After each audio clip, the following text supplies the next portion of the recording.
21. The name of lesson number 21 is future perfect tense, पूर्ण भविष्य काल. चलिए फ्यूचर परफेक्ट टेंस में हम अफर्मेटिव सेंटेंस को पढ़ेंगे, लेकिन ये फ्यूचर परफेक्ट टेंस है, हम इसको कैसे जानेंगे, इसके लिए हम सबसे पहले इसकी पहचान को पढ़ते हैं. चलिए पहचान क्या है. इस काल के वाक्य के अंत में चुका होगा, चुकी होगी, चुके होंगे, लिया होगा, दिया होगा आदि शब्द आते हैं तथा कार्य का भविष्य काल में निश्चित समय पर पूर्ण होने का बोध होता है.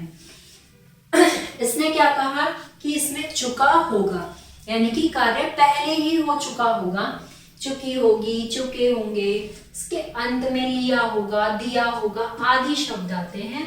भविष्य काल में निश्चित समय पर पूर्ण होने का बोध होता है. नियम है आईवी के साथ शैल है तथा अन्य सब्जेक्ट के साथ विल हैव तथा वर्ब की थर्ड फॉर्म का प्रयोग करते हैं. चलिए अब इसका रूल वर्ड ऑर्डर क्या है. सेंटेंस बनाने के लिए इन्होंने क्या बताया है. सबसे पहले हम सब्जेक्ट का प्रयोग करेंगे, विल हैव या शैल का प्रयोग करेंगे, वर्ब की थर्ड फॉर्म का प्रयोग करेंगे प्लस ऑब्जेक्ट का प्रयोग करेंगे.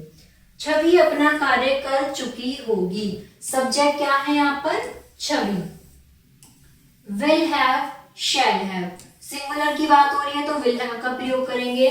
फिनिश्ड हर वर्क, क्योंकि फिनिश की थर्ड फॉर्म क्या होती है, फिनिश्ड हर वर्क. माताजी अब तक खाना बना चुकी होंगी, mother will have cooked food by now. हम अपना पाठ याद कर चुके होंगे, we shall have learn our lesson. मैं 7 बजे तक स्टेशन पहुंच चुका हूंगा, I shall have reach the station by 7 o'clock. तो ये थे हमारे सिंपल अफर्मेटिव सेंटेंसेस जिसके अंत में चुका होगा, चुका होगी, चुके होंगे, लिया होगा आदि शब्द आते हैं. वर्ड ऑर्डर है इसका सब्जेक्ट प्लस विल है प्लस शैल है प्लस वर्ब की थर्ड फॉर्म प्लस ऑब्जेक्ट. अब हम पढ़ते हैं नेगेटिव सेंटेंसेस को.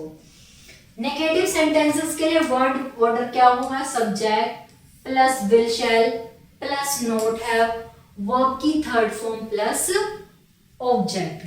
चलिए नहीं के लिए विल शैल के बाद नोट हैव का प्रयोग करते हैं. सरफराज ईद नहीं मना चुका होगा. आप देखेंगे क्या आ रहा है, चुका होगा. इस सेंटेंस को बनाने के लिए सबसे पहले सब्जेक्ट प्रयोग करेंगे. सब्जेक्ट क्या है, Sarfaraz will not have celebrated Eid.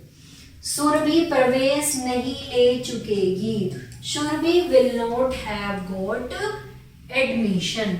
हम अपना कार्य पूरा कर चुकेंगे, we shall not have completed our work. मैं उसे आमंत्रित नहीं कर चुका हूंगा, I shall not have invited him. तो प्यारे बच्चों ये थे हमारे नेगेटिव सेंटेंसेस. अब हम पढ़ेंगे इंटरोगेटिव. क्या पढ़ेंगे, इंटरोगेटिव. चलिए इंटरोगेटिव में आ जाते हैं. वर्ड ऑर्डर है हमारा विल या शैल, सब्जेक्ट के साथ हैव प्लस वर्ब की थर्ड फॉर्म प्लस ऑब्जेक्ट. नियम है क्या से प्रारंभ होने वाले वाक्यों में विल शैल, क्या से प्रारंभ होने वाले वाक्यों में विल शैल को सबसे पहले लगाकर हैव को सब्जेक्ट के बाद लिखते हैं. वाक्य के मध्य प्रश्न सूचक शब्द आने पर सबसे पहले इन्हीं शब्दों की अंग्रेजी लिखकर उसके बाद विल शैल फिर सब्जेक्ट फिर हैव का प्रयोग करते हैं. इन्होंने क्या कहा प्यारे बच्चों समझिए ध्यान से. इसने कहा क्या से प्रारंभ होने वाले वाक्य में, यानी कि हमारा जो भी वाक्य क्या से प्रारंभ होगा हम उसके लिए सबसे पहले विल या शैल लगाकर हैव को सब्जेक्ट के बाद लिखेंगे. हैव को हम कब लिखेंगे, सब्जेक्ट के बाद. चलिए देखते हैं कैसे लिखेंगे. क्या पिताजी सोमवार तक घर लौट चुके होंगे. इन्होंने कहा विल लिखेंगे. उसके बाद हम सब्जेक्ट, कौन है हमारा, फादर, फिर हम हैव लिखेंगे, फिर रिटर्न की थर्ड फॉर्म होती है रिटर्न होम बाय मंडे, ठीक है। फिर है क्या मैं शाम तक देहरादून पहुंच चुका होगा, shall I have reach Dehradun by evening.